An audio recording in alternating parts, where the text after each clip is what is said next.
Alina traced the rough edges of a clay pot, her studio apartment a chaotic symphony of half-finished canvases and discarded sketches. At 30, the weight of ignored talent and mounting bills pressed down, a constant, dull ache behind her expressive dark eyes. She saw the vibrant art in her mind, felt the textures, but translating it felt like shouting into a void, her creativity stifled by an oppressive self-doubt. Overlooked, the word echoed, a bitter mantra that chipped away at her resolve daily. Her grandmother's recent passing had left her with a sprawling, dust-laden curio shop, a repository of forgotten histories, now her burden to clear. Each item felt heavy with unspoken stories, much like her own unexpressed potential. One dreary afternoon, amidst the scent of aged wood, forgotten incense, and the lingering melancholia of her inheritance, her fingers brushed against something cold and unusually heavy.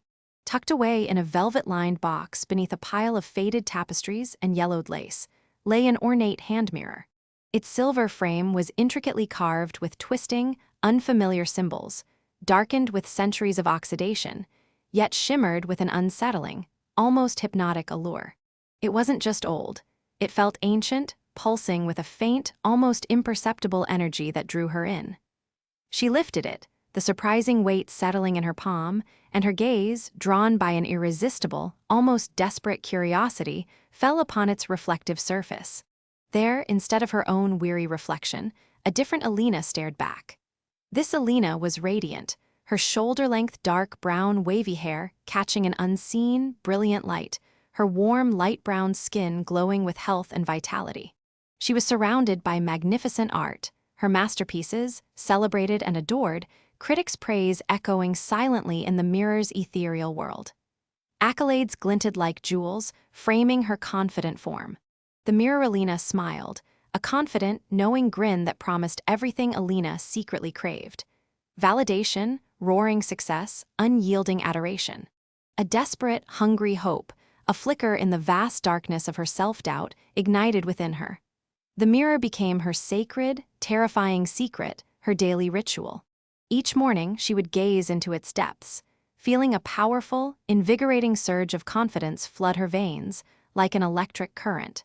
The crippling self-doubt, the crushing financial anxieties, the stubborn artistic blocks, they all receded, replaced by an unstoppable creative current that flowed effortlessly.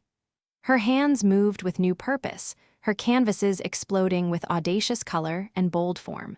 The art was genuinely brilliant, captivating, and soon her studio, once desolate and quiet, hummed with activity. Galleries called, collectors lined up, and her work finally found its audience. Success, the kind she had only ever dreamed of in her most secret fantasies, was terrifyingly real. But the mirror, in its insidious generosity, demanded a price. Unsettling changes began to emerge. Her reflection in the grimy windowpane of her studio, in the polished surface of her antique coffee table, grew fainter, almost transparent, like a watercolor left in the sun. The vibrant life within her apartment seemed to drain away, the air growing colder, heavier, devoid of warmth. Friends, once so close, now commented on her increasing detachment, her vacant gaze.